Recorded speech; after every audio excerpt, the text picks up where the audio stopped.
Hello, and welcome to Along for the Ride. I am Tyler Linz, and today I am joined by UPT's Vice President of Safety, Andrew Christensen. Andrew, how you doing? Doing good. Thanks for putting me on as the first guest on our podcast. My pleasure. So it's been about 1 full year since you've joined UPT. Can you tell me a little bit about what we've achieved in that time in safety? Oh, wow. It's been a lot. It's been a wild ride for me and the company. One of the first things that happened when I got here, we were in the process of changing our ELD provider, which is a big undertaking, as everybody knows, as we've gone through it. You know, we switched from PeopleNet to Geotab. And, I really feel like Geotab has given us some advantages in the back office, at least, that PeopleNet couldn't offer us. And,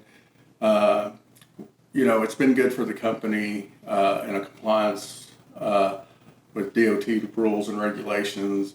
One of the things, it's easier for drivers to confirm their logs, where we were having a little problem with that with PeopleNet and drivers doing that. Since we've gone to Geotab, it's less than 1% during any period of time since we've gone to PeopleNet. So much easier platform to use. The drivers seem to like it more is what I'm hearing. My team definitely likes it more because it's easier for them to help the driver if there is an issue when they call up my RSMs. The RSMs can look at their logs on their phone, talk with the driver, and usually in less than 5 minutes they can get the problem resolved. So that was a very positive move for us. Good. Well, I know also when you started, we were just beginning to do this Lytx camera install in all the company trucks. How are we doing on that? Yeah. So we had them all installed by the end of the year of 2023, which was great. Most companies would not be that brave to do that in the same year as, put on forward-facing cameras and change ELD providers, because both are huge undertaking. Compliments to the maintenance department and helping us get that done because, William out from our shop, he and Kyle went to Atlanta, in the heat of the summer, and we're putting them on there together. It was quite an undertaking, but since we've got them, we've noticed that several of our, and which we may talk about later, CSA stats have gone down, as well as our accidents. What those forward-facing cameras have allowed us to do is to get ahead of the problem. Like, for instance, unsafe driving is a CSA category, and that's lowered over the year. And, the driver may not like it. Sometimes it tells on them if they're speeding, don't come to a complete stop at a sign. But in reality, it's allowing us to talk to them about it, getting in front of the behavior and getting it stopped. And that way they don't get a citation. And in the long run, it's what's best for them. So these cameras, forward-facing only? Do we have an in-cab facing option? No. We have the option, but we don't have it turned on currently. It's strictly forward-facing. One day, as maybe time and things that may cause it to be turned on, we may have to, but it's not my plan anytime soon. And so those cameras, I know it's a great coaching tool. We can see how mistakes are happening and respond really quickly and, have drivers change their behavior. But it's also a huge benefit to drivers, right? In regards to insurance claims, if there's ever an accident, we can use these cameras to prove that our guys were not at fault because, we're hiring the safest drivers there are. And, it's very rare, that we're at fault on accidents, and these will protect our drivers. Oh, definitely. We've had at least 5 to 6 events that I think previously we would have had to have gone to court to get a favorable ruling that in a matter of days, we can show that our driver was not at fault. We provide the video to the officers a lot of times, and they see it, and then they absolve our driver. I mean, I can think of one instance where a driver was, our driver was driving down a two-lane city street, doing the speed limit, and all of a sudden a pickup truck pulled out from a driveway and then suddenly came to a stop. Don't know why, but clearly our driver didn't have any chance to react. And fortunately, we were able to show that video to the officer to show that we did not have a rear-end collision, because that's what the other driver was claiming, is that we rear-ended him.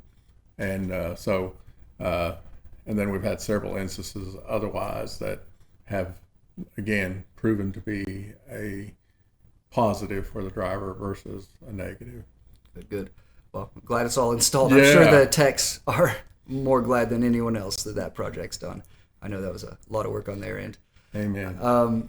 So I know another big part of your job is to monitor our CSA scores, make sure we're staying above that threshold.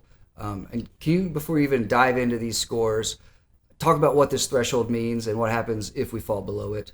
Yeah, so DOT has laid out 7 basics that companies are judged on, and these basics are based on violations that a company, violations that they get at a scale house or a DOT inspection station. And all those scores are recorded and are passed on to a big old computer in Washington, D.C., and then they track carriers and they look at those scores, and basically they use them to determine what companies to audit. Back when I first started over 20 years ago, they had a similar system, but it was not as refined, and they couldn't do as many audits because they would have to go on site. These days, using the CSA system, they're able to do what they call target audits. That way, what it means to us is if we're over the threshold in a certain category, then we may get a phone call one day from DOT and say, hey, we need to look at your hours of service. And we would provide them our ELD provider, and they would get our logs basically from the ELD provider. You lose a little bit of the back and forth with the inspector on that way, but in the long run, they can cover more carriers and make the roads safer from outlaw companies.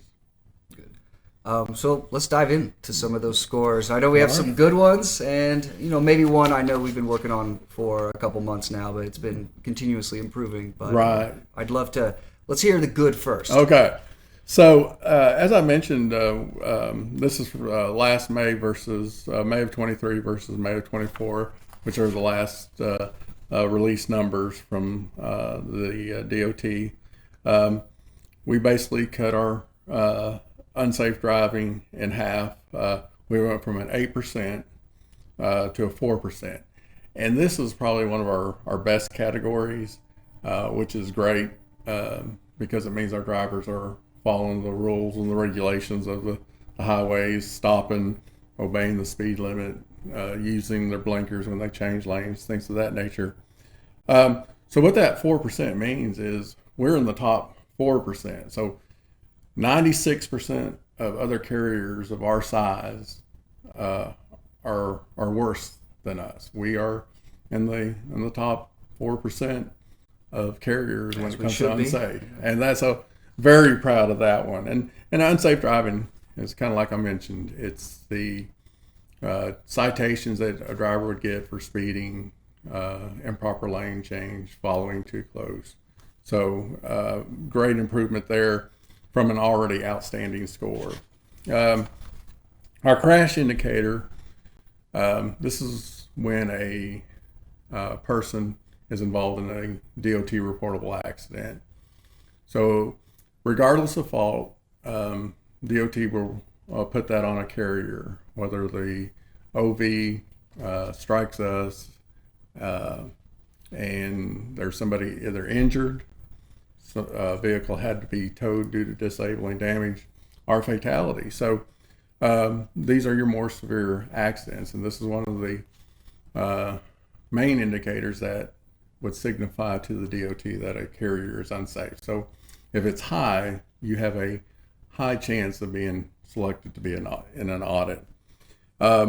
We've gone from a 32% to a 20% over the past year. And so that's excellent. Again, we're in the top 80% or top 20% of as far as safety. So proud of our team. That's a huge accomplishment. One thing that we do to help our drivers and help our score, as I said, that under normal circumstances, DOT counts every one. Here a few years ago, they came up with a process that said there was about 14 categories that we could, we called them data queue, basically protests that these were non-preventable, these weren't our fault, and they named like several types of accidents, like a rear-end collision, a driver going the wrong way, a drunk driver, that we could protest and say, hey, this fits that category, our driver was not at fault, and that helps improve our scores as well. And so my RSMs do an excellent job of choosing when to use those data queues, and they have a very high success rate. Do the Lytics cameras help combat those? Yes. We do on occasions provide the DOT officer the video from the Lytics cameras that clearly show that the driver was not at fault, that the OV had lost control, blocked the lane, something of that nature. So again, another great instance where the cameras help the driver and the company instead of it being a negative. Well, what else we got? So, are we moving on to the one I know of that we've been working on? Yes. So, right. Vehicle maintenance is the only one that we are over the threshold. The threshold is 75%, and we are at 77. We were at 76 last month, and so we moved up a percentage after a few violations. There was a couple drivers that got hit with a tough inspection, but it's really tough once you're on the list to get off, especially with vehicle maintenances, because they know that when you come through the scale that's your area that they need to check. But what's amazing is what I've seen is our violations, most of them are easily avoided by our drivers if they would just do a good pre-trip. We see a lot of chafing airlines, and that just means a brake hose is rubbing either against, like a lot of times the catwalk, possibly has come loose under the trailer and not secure, and so it's rubbing maybe against the axle. But in those cases, you can clearly see where it's rubbing, and anywhere you see a brake hose that's rubbing, that's a chafing airline, and you need to get to the shop and get that fixed. Get the air hose secured where it's not touching any other object that could cause it to wear through, and you lose air pressure. So other things we see, a lot of lights. I mean, yes, I know lights can go out at any time, but for the most part, I don't think that many lights, because it's one of our top 3 violations, go out. I think a lot of times the driver takes for granted when he hooks up that his lights are working, does a cursory walk around and gets in his truck. So what we want to do is make them do a more thorough pre-trip and really check the lights, brake hoses, lug nuts, the whole 9 yards before they take off to ensure their vehicle is in safe operating Yeah, condition. and it's not my area of expertise, but if I'm a driver and that's an issue we know about when I'm completing a drop, I might do a walk around, check the lights just once before I hop in and go back to the rack. Right. You can do an inspection at any time, and these guys are, right after they complete that drop, it's a good opportunity to give it one more look. Yes. Just to be sure. Good point. Yeah. Good point. The other one that we have been zero in the 2 years that that DOT goes back for each company is controlled substance. We are a company that does hair follicle testing, and I've seen many instances where anytime a company does hair follicle testing during the onboarding process, and that's when we do it, this is very common in those carriers where they have zero violations for controlled substance. And what that is, either a driver is found either with alcohol, some kind of narcotic on the truck, and so by us screening so well up front, and some of our requirements for being hired, when it comes to DWIs and things like that, by screening those drivers and hiring guys with good safety records, doing the drug testing, I feel like that plays a big impact on that controlled substance, where we have very good professional drivers that would not even think of getting a controlled substance on the truck. Hazmat, that is another category, and it has gone up a little bit from a 56% to 64%. And what drives me crazy about this is, we're a hazmat company. So, yes, we do haul more hazmat loads than most, but, there are other tanker trucks out there that do better than us. And what gets me is that the ones that we're getting are not complicated. It's not like it takes a rocket scientist to fix them.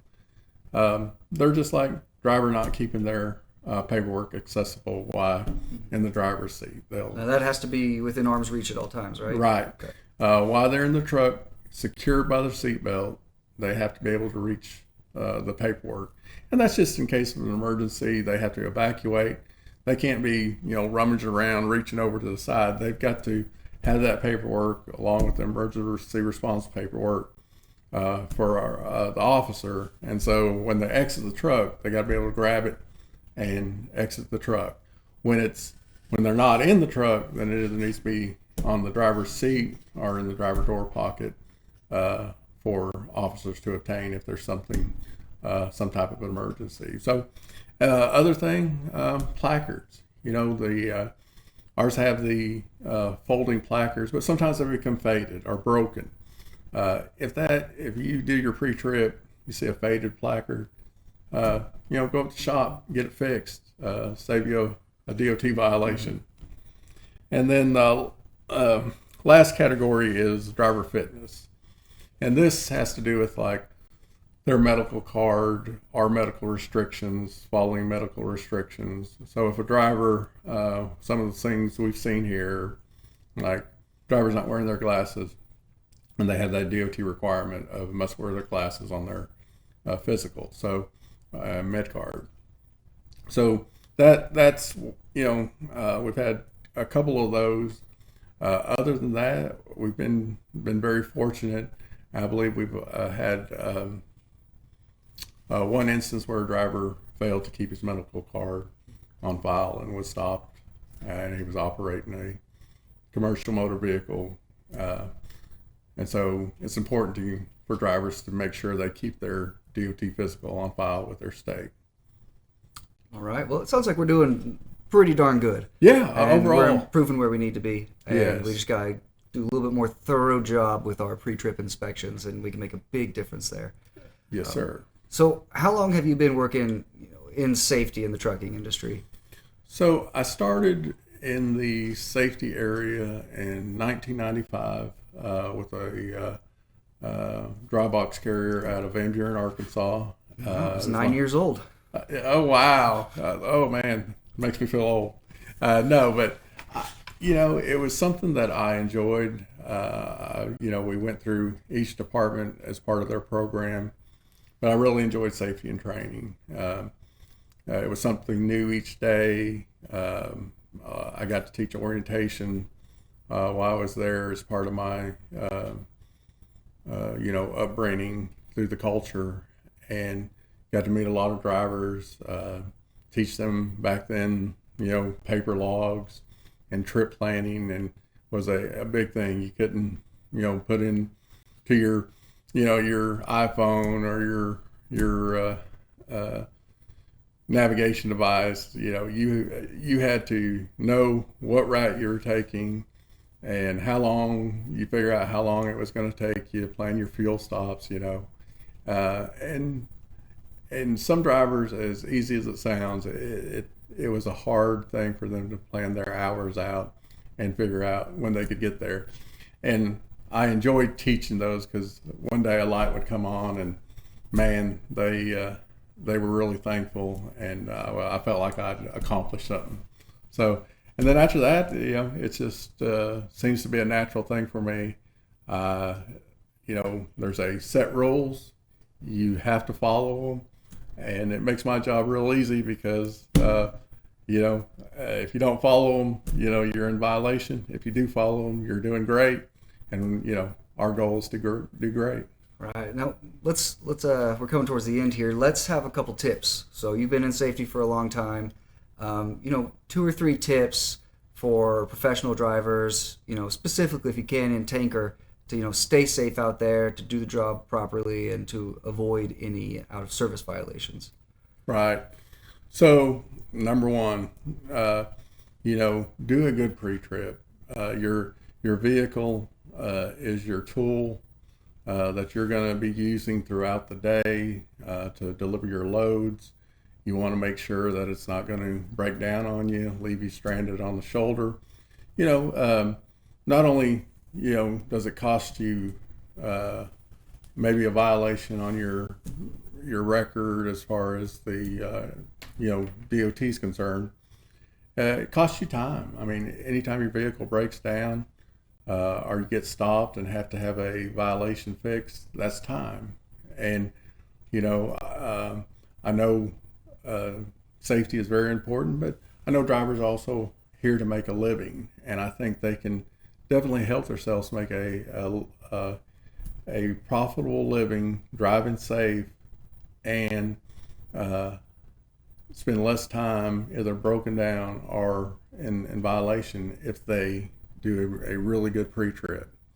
Other thing that I've seen here that I've learned on tanker is follow the 10-step process. We've have a low cross drop frequency, but what I've noticed on every one of them is if a driver would follow that 10-step program, 10-step process, we wouldn't have a cross drop. Anytime that we've found that there's a cross drop, a driver failed to follow one of the steps. So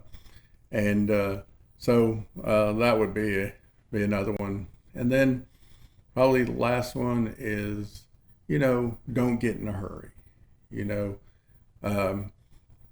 Haste makes waste. All those sayings are true. Slow and steady wins the race. Be specific about your actions and follow your procedures. A lot of times when you get in a hurry, you're either bypass a procedure, you get in a hurry and maybe you're changing lanes and you don't use your blinker or didn't check that third time. And those are what get drivers in accidents or, like I said, cross drops happen, spills, is when they get in a hurry. So, it's important for them to plan and, stay on their process and not get in a hurry. Good advice. What's your favorite trucking movie? Oh man, it's got to be Smokey and the Bandit. You know. You think Smokey was? Well, let's see. You think the Bandit was the good guy? Oh no, not at all. But He destroyed that beer. That Right. beer was undrinkable. Exactly. Yeah. Exactly. I mean, he caused about $1 billion worth of property damage too. But, Yes. he got the girl. That's what right. matters. That's right. And then there was an old TV show back in my day. It was called BJ and the Bear. It was about a truck driver, and he had a monkey that his name was Bear, and it was a TV series, and I really enjoyed that growing up. You When I getting was a out of kid. service violation if you got a monkey in your truck? I don't know. That's not even addressed in the regulations that I know of. Maybe unauthorized passenger. I don't know. But yeah, no. I'm sure you'd get looked at funny. Yeah. All right, Andrew. Thanks for coming along for the ride. Well, I appreciate it.